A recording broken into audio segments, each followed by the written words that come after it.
as I understand the process you followed, Mr. Buffett, you met with you reviewed financials for a brief period, liked what you saw, and then you met with Mr. Melvin Wolf for 2 hours and struck a deal, and you wrote you had no need to check leases, work out employment contracts, etc. Right.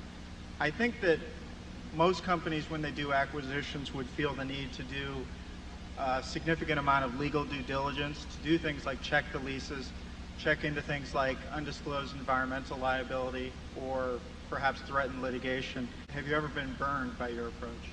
We've never been burned by we've been burned only in the sense that we made mistakes on judging the future economics of the business, which would have had nothing to do with due diligence. We regard what people normally refer to due diligence as really sort of boilerplate in most cases. It's a process that big companies go through, and they feel they have to go through it, and they're ignoring, oftentimes in our view, they're ignoring what really counts, which is evaluating the people they're getting in with and evaluating the economics of the business. That's 99% of the deal. You know, you may run into an environmental liability problem, you know, one time in 100, or you may find a bad lease. I asked Melvin about, you know, do you have any bad leases? I mean, that's the easiest way to do it. And I can read them all and try and look for every clause or something, but it isn't going to, you know, that is not the problem.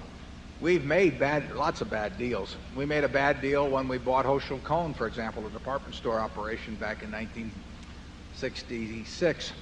But it had fine people, but we were wrong on the economics of the business. But the leases didn't make any difference, or you know, that sort of thing just was not important. And I can't recall any time that what other people referred to as due diligence would have avoided a bad deal for us. I can't either. No, that's 30-some years.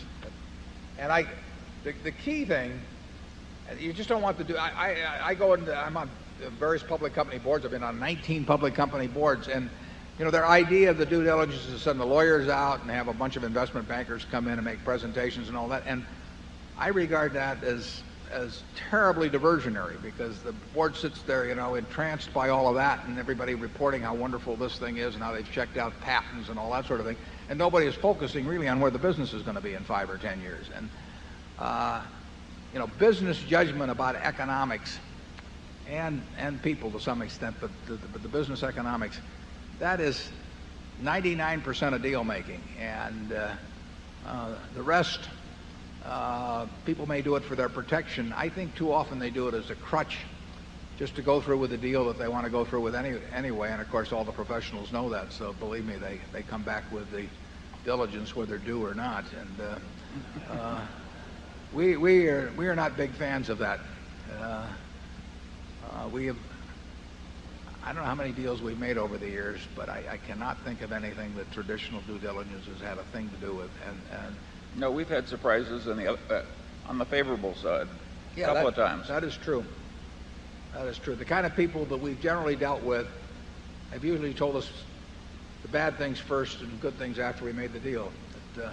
We made a deal with a fellow over in Rockford in 1969, Eugene Abegg, the Illinois National Bank and Trust Company. I made that deal in a couple of hours, and I mean, there just wasn't any way that Gene was going to be hiding anything bad. For the next 10 years, when I went over there, every time I go to lunch, he'd point out some building in town that we owned that wasn't on the books, or some foundation we had that had money in it that he hadn't told me about. And he even gave me some bills, one of which I carry in my pocket, that he had still sitting around that were issued by the bank, that were our own money, which he never told me about. We could cut them out like paper dolls. I mean, Gene was not a guy to show all his cards. And those are the kind of people we've generally dealt with. And I would certainly say that that Melvin and Shirley fit that description in spades. We're now at 3:30. It's been a lot of fun this weekend. I'm glad you came, and I hope to see you next year. Thank you.